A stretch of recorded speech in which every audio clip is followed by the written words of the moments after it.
কোজাগরি কোজাগরি। কোনো কথাই বলতে চাই না।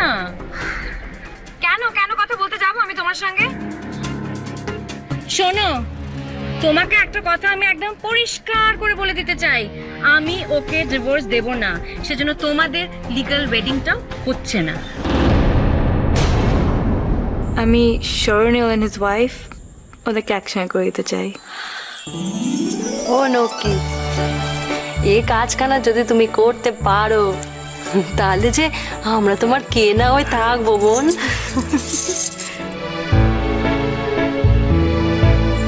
Can you guys give me her address?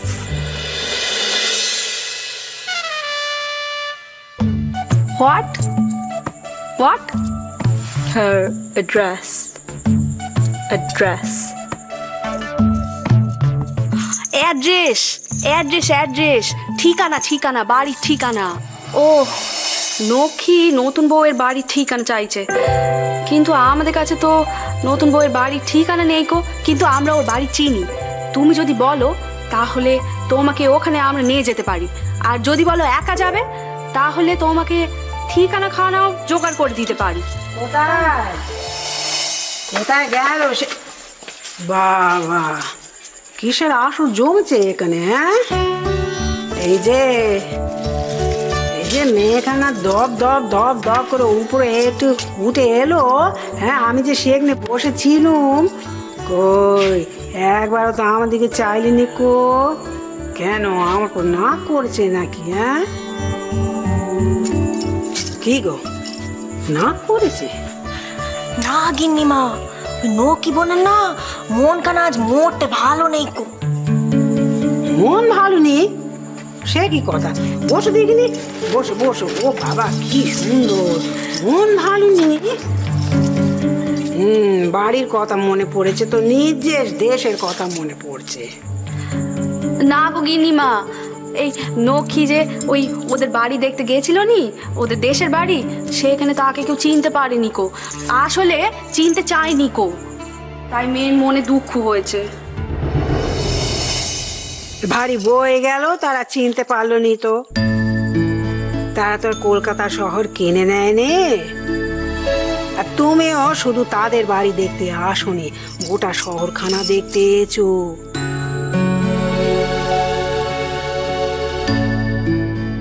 তুমি আমাদের বাড়িতে থাকতে এসো, দেখো তো আমরা তোমাকে কত ভালোবাসতেছি।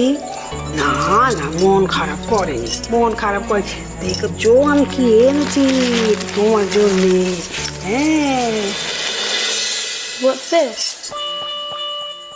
কি বলে সে? এটা কি? ও বাবা, এ তো বাংলা শিখে গেছে গো। হ্যাঁ, তাহলে তো আমাদের কোনো চিন্তাই নেই, আমরা তো বাংলাতে কথা বলবো, তাই না? তারপর একটা ভালো বাঙালি ছেলে দেখে তোমার বিয়ে দিয়ে দেবো। দেখলো দেখ, নজায় মেয়ের মুখ কাটা নাল হয়ে গেছে। আজ বেশ হয়েছে হয়েছে হয়েছে। এই যে পণ্ডিত মশাইরা, আমি তো আর ইঞ্জিনিতে বোঝাতে পারবো নি, একটু বুঝে দাও তো তাকে। এর মধ্যে এখন কাপড় আছে, এখন ব্লাউজ আছে, সায়া আছে, বোঝাও দেখিনি, বোঝাও। আমি ওকে উপহার দিলুম। ও নক্ষী, এই গিন্নিমা গিফট গিফট, গিন্নিমা gift you. Oh. Thank you so much. Thank you বললে চলবে নি, শুধু থাঙ্কু বললে চলবে নি, শাড়িখানা পরতে হবে, বুঝেছো? এই দেখো নোকে কত মন্দ কথা কইছে, বলছি ছোট ছোট জামা পরে ঘুরে বেড়াচ্ছ, মোটে ভালো লাগছে নি। হ্যাঁ, তো তুমি তো তোমার মার শহরখানা দেখতে এসো, তো সেই শহরের মানুষগুলো কিরকম ধারা জামা কাপড় পরে, তোমাকেও তো সেগুলো পরতে হবে তো, নাকি? Okay, I'll try. ও গিন্নিমা, টেরাই টেরাই, মানে চেষ্টা করবে বলছে। নক্কি মেয়ে, বড় নক্কি মেয়ে, নামখানা আমি সার্থক।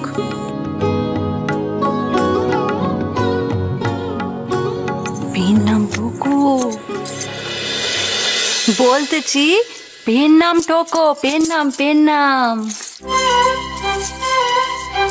এই আমাদের এখানে না বড়রা কেউ কোনো ওপার দিলে তাকে পেন নাম করতে হয়, পেন নাম।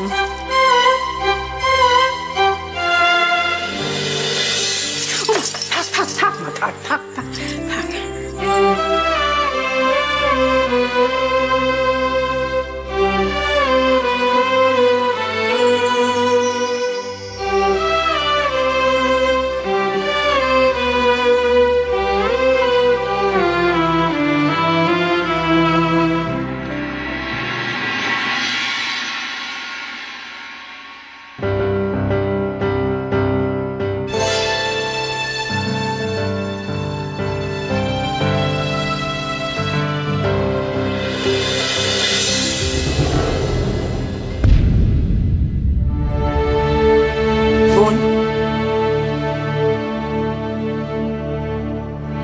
বলো কি বলবে?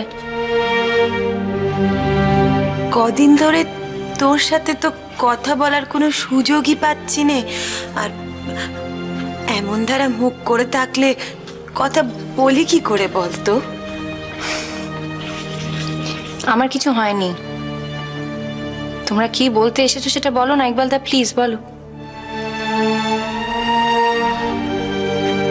দেখো, এই কথাটা বাড়ির সবাইকে আগেও বলেছিলাম, তাও আজ তোমাকে বলছি। আমরা ঠিক করেছি আমরা কালই ফিরে যাব। Great, wonderful. তো ডিসিশন যখন তোমরা নিয়েই ফেলেছো তখন আমার তো আর কিছু বলারই থাকে না। দেখ, রাগ করিস নে, অনেক দিন তো এখানে থাকা হলো, এখান থেকে তোর ইকবাল দাদার কাজকর্মও কিছু হচ্ছে না, তাই প্লিজ স্টপ ইট। আমি কোনো এক্সকিউজ চাইনি, কোনো এক্সপ্লেনেশনও আমি চাই না। যে তোমাদের জীবন, তোমরা কি করবে না করবে এটা কমপ্লিটলি তোমাদের নিজেদের ব্যাপার। এখানে আমার তো কিছুই বলার নেই। এমন করতে থাকলে তো বাকি কথাগুলো আর বলাই যায় না। কি বলবেটা কি? কথা তো সেই একটাই, তোমরা এখন নিজেদের সংসারে নিজেদের গায়ে ফিরে যেতে চাও। সেটাই তো স্বাভাবিক। এখানকার যা কাজ সেটা তো মিটেই গেছে, যা দরকার সেটা তো ফুরিয়েই এসেছে না? নতুন বউ? প্লিজ দিদি ভাই, নতুন বউ এই শব্দটা আর উচ্চারণ করো না তো। তোমার ভাইয়ের সঙ্গে না আমার সমস্ত সম্পর্ক ঘুঁচে গেছে, ওকে? আর তার জীবনে সত্যি করে একজন নতুন বউ আসতেও চলেছে, তাই এই শব্দটা উচ্চারণ করে শুধু শুধু আমাকে আর অপমান করো না। এখানকার যা কাজ সেটা তো মিটেই গেছে, যা দরকার সেটা তো ফুরিয়েই এসেছে না? নতুন বউ? প্লিজ দিদি ভাই, নতুন বউ এই শব্দটা আর উচ্চারণ করো না তো। তোমার ভাইয়ের সঙ্গে না আমার সমস্ত সম্পর্ক ঘুঁচে গেছে, ওকে? আর তার জীবনে সত্যি করে একজন নতুন বউ আসতেও চলেছে, তাই এই শব্দটা উচ্চারণ করে শুধু শুধু আমাকে আর অপমান করো না। কোথায় কে কি আসতে চলেছে সেসব আমি জানি না নতুন বউ। তোর সাথে আমার পরিচয় আমার ভাইয়ের বউ হিসেবে। তোদের মধ্যে যাই হয়ে যাক না কেন, আমার কাছে সারাটা জীবন তোর এই পরিচয় থাকবে। কেন কেন কেন থাকবে কেন? যে সম্পর্কটা তোমার ভাই নিজেই ঘুচিয়ে দিয়েছে, তুমি সেই সম্পর্কটা রাখতে চাইছো কেন? আর আমি বা শুধু শুধু অপমানটা নিতে যাব কেন? এত কথার উত্তর তো আমি দিতে পারবো না। আমার ভাই যদি তোর সাথে অদম্য করে, তবে তার সাথে সাথে আমাকেও যে অদম্য করতে হবে এমন তো কোনো কথা নেই। শালগ্যের আমশিলা সাক্ষী করে তোদের বিয়ে হয়েছিল, সে বিয়ে খণ্ডানোর সাধ্য কারণ নেই। আমার ভাই যা করছে ভুল করছে, বিলিতি মেয়ের ফাঁদে পড়েই সে এইসব করছে। এই শোনো, তোমাদের যদি তোমার ভাইকে নিয়ে আলোচনা করতে হয় তাহলে নিজেদের মধ্যে করো, আমার সামনে একদম করবেন, আমি বলে দিচ্ছি, একদম করবেন। তোমার ভাইয়ের সমস্ত কিছু আমি জীবন থেকে বিসর্জন দিয়ে দিয়েছি। ওকে নিয়ে কোনো আলোচনা তোমরা আমার সামনে করবে না। ও এখন আমার কাছে একটা অচেনা মানুষ, আর অচেনা মানুষকে নিয়ে আলোচনা করতে আমি চাই না। আচ্ছা বেশ, সে নয় নাই শুনলে, কিন্তু আমার যে অন্য একটা কথা বলার আছে বোন। তোমাদের কাছ থেকে আমার আর কিচ্ছু শোনার নেই। তবু আমি এই কথাটা না বলে আমি এখান থেকে যেতে পারবো না। মানো না মানো, কথাটা অন্তত শোনো। একটু আগে একটা কথা বললে না বোন, আমাদের কাজ মিটে গেছে বলে তোমাকে আর দরকার নেই। কথাটা বোধহয় ভুল বললে। দেখো, তোমার দিদি ভাই বা আমরা দুজনেই তেমন মানুষ নই। হ্যাঁ, এটা সত্যি যে আমাদের মধ্যে ছাড়াছাড়ি হয়ে গিয়েছিল, এমনকি চোখের দেখাটুকু পর্যন্ত ছিল না, কিন্তু আমরা জানতাম যে আমাদের মনের সম্পর্ক চিরকাল অটুট থাকবে।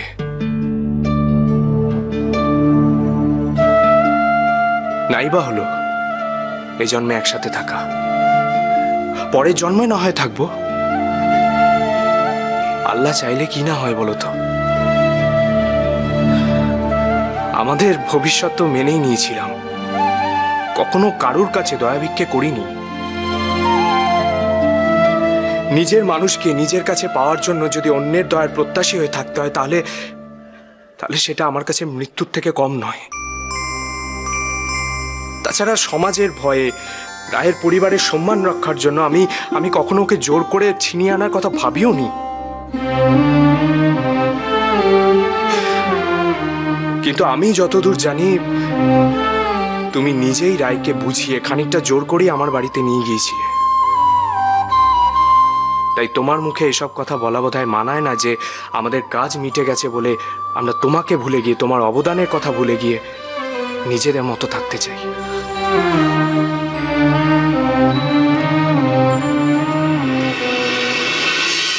নতুন বউ, আমার মনে সবসময় একটা কাটাই ফোটে রে নতুন বউ। আমার মনে হয় আমার জন্য, আমাদের জন্য তোর সংসারখানা একেবারে ছাড়খাড় হয়ে গেল। আমাদের জন্য তোর জীবনখানা নষ্ট হয়ে গেল নতুন বউ। এই যে এত বড় বড় কথা বলছো তোমরা, আমাকে ছেড়ে চলে যাওয়ার সময় একবারও তো তোমাদের মনে হচ্ছে না যে এই মেয়েটা আমাদের জন্য কত লড়াই করেছে? এই যে তোমরা আমাকে ছেড়ে চলে যাচ্ছ, একবারও তো মনে হচ্ছে না স্বার্থপরের মতো চলে যাচ্ছি? আমরা চলে গেলে এই মেয়েটার কষ্ট হবে, মন খারাপ হবে। সব দোষ তো আমার, একদম সব দোষ এই মেয়েটার, কারণ এই মেয়েটা নিজেকে বোঝাতে পারে না, অন্য কারোর কাছে এক্সপ্রেস করতে পারে না। সকলকে ভালোবাসে, সকলকে বিশ্বাস করে, তারপরে ঠকে যায়। বলো, তাই তো, এটাই তো আমার দোষ।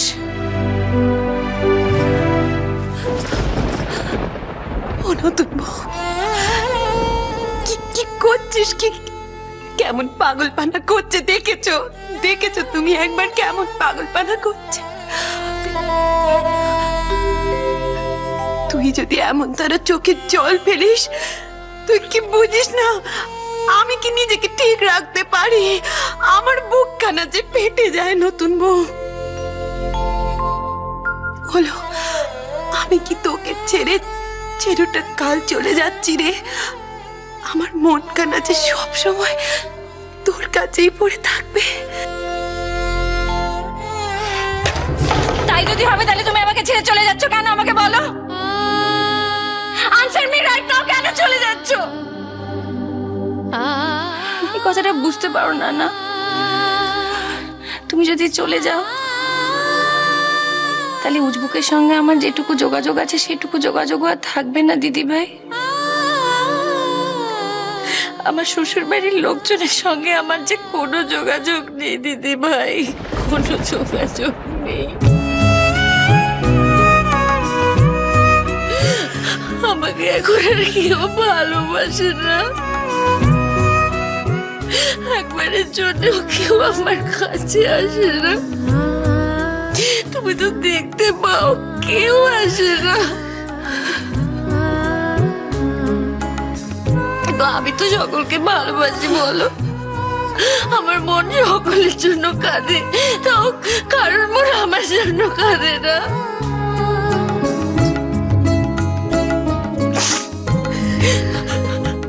যেও না দিদি ভাই, এটা জেনেও তোমরা চলে যেও না, আমার আর কেউ থাকবে না।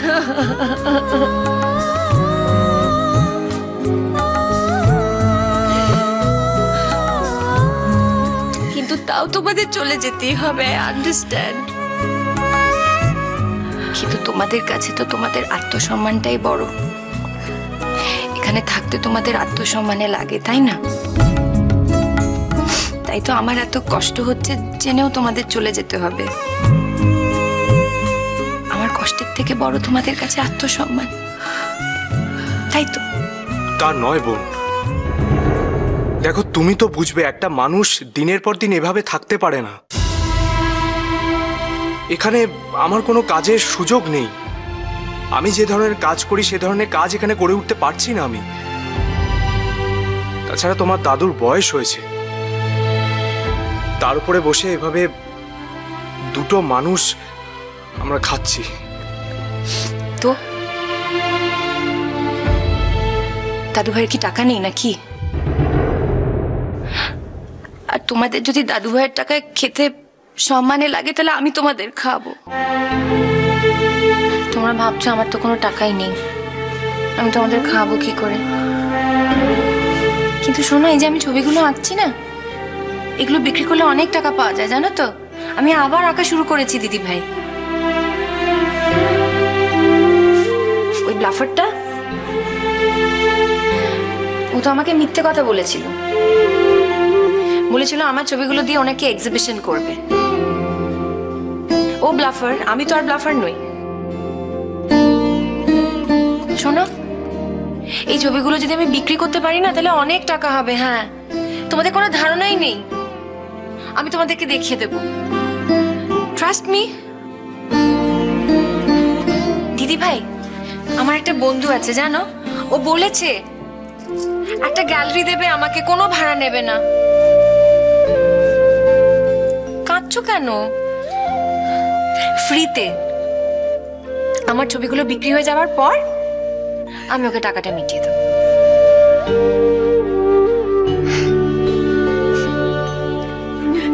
আমাদের কাছে তখন অনেক টাকা হয়ে যাবে, আর সেই টাকা দিয়ে না আমরা অনেক দিন চলতে পারবো, আর কোনো চিন্তাই থাকবে না।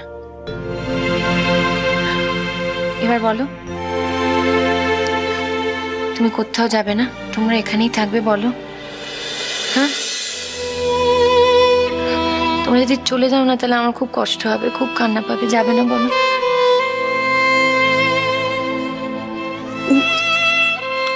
নতুন বউ, হ্যাঁ গো, ও ছবির কি এক্সিবিশন না কি হবে বলছে। আচ্ছা, সেসব হয়ে নিক, তারপর না হয় আমরা। না, তারপরেও যাবে না, কোথাও যাবে না, কখনো যাবে না, এখানেই থাকবে, আমার কাছেই থাকবে তোমরা, আমি যেতেই দেবো না। দিদি ভাই, তোমাদের বাড়ির প্রত্যেকটা মানুষ আমাকে হারিয়ে দিয়েছে দিদি ভাই, তোমরা আমাকে হারিয়ে দিও না প্লিজ, তোমরা আমাকে হারিয়ে দিও না দিদি ভাই।